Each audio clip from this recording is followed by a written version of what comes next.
Bom, e mudando de assunto, a gente vai para a Europa agora com o nosso correspondente Ulisses Neto. A economia britânica vai se recuperando depois desse período de quarentena, mas quem diria, Ulisses Neto, que o Brexit ia reaparecer nas manchetes e como uma preocupação, hein?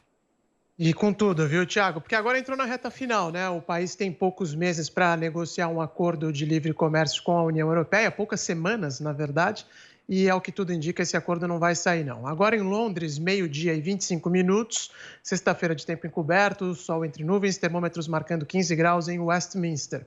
Antes de falar do Brexit, há exatos 6 meses, a Organização Mundial da Saúde decretava que o coronavírus havia se tornado uma pandemia. No mesmo dia, a Itália implementou um duríssimo lockdown, que semanas mais tarde conseguiu colocar a situação em alguma ordem no país, mas a realidade é que ainda estamos bastante distantes, né, do fim dessa maratona. Com sorte, talvez o mundo tenha chegado na metade, mas não dá para dizer ainda. A França, que também implementou uma quarentena séria, está registrando um aumento expressivo de casos. Ontem foram 10 mil contaminações entre os franceses em apenas 24 horas. Lembrem-se, uma semana atrás eram 3 mil casos, uma semana antes, 1.000 casos, ou seja, a progressão exponencial está acontecendo mais uma vez e 10 mil casos é uma marca que a França não tinha atingido até agora. Por isso, o presidente Emmanuel Macron já deu indícios de que novas regras duras de distanciamento social vão ser implementadas e o anúncio para os franceses deve sair ainda hoje. Aqui no Reino Unido, a economia continua se recuperando depois que a quarentena foi flexibilizada. Mas aquela história de recuperação em V não aconteceu. Os dados do mês de julho mostram um crescimento de 6,6% no PIB britânico. Foi o terceiro mês seguido de crescimento da economia, mas ela ainda está 11,7% menor do que era em fevereiro passado. O Reino Unido tem outro desafio enorme pela frente para tentar levantar a economia do país e ele se chama Brexit.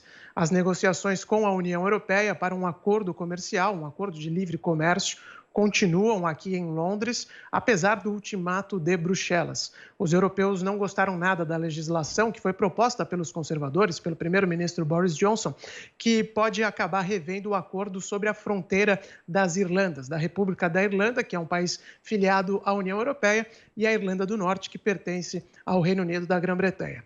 Chegaram a ameaçar, inclusive, os europeus a tomar medidas legais contra a Grã-Bretanha, que, por sua vez, não recuou e promete discutir essa nova legislação na segunda que vem, aqui mesmo na capital britânica, na Câmara dos Comuns. Está cada vez mais claro que um acordo de livre comércio entre os dois lados é muito improvável nessa altura, só que ninguém quer roer a corda, né? Porque isso vai ter consequências sérias e, por isso, os britânicos e os europeus seguem rastejando com essas negociações. Se, de fato, um acordo não for acertado nas próximas semanas, o Reino Unido vai sair definitivamente da União Europeia em 31 de dezembro, com um mergulho no incerto. O país terá que fazer trocas comerciais com o continente, utilizando as regras da OMC, a Organização Mundial do Comércio, como o Brasil faz, por exemplo, né?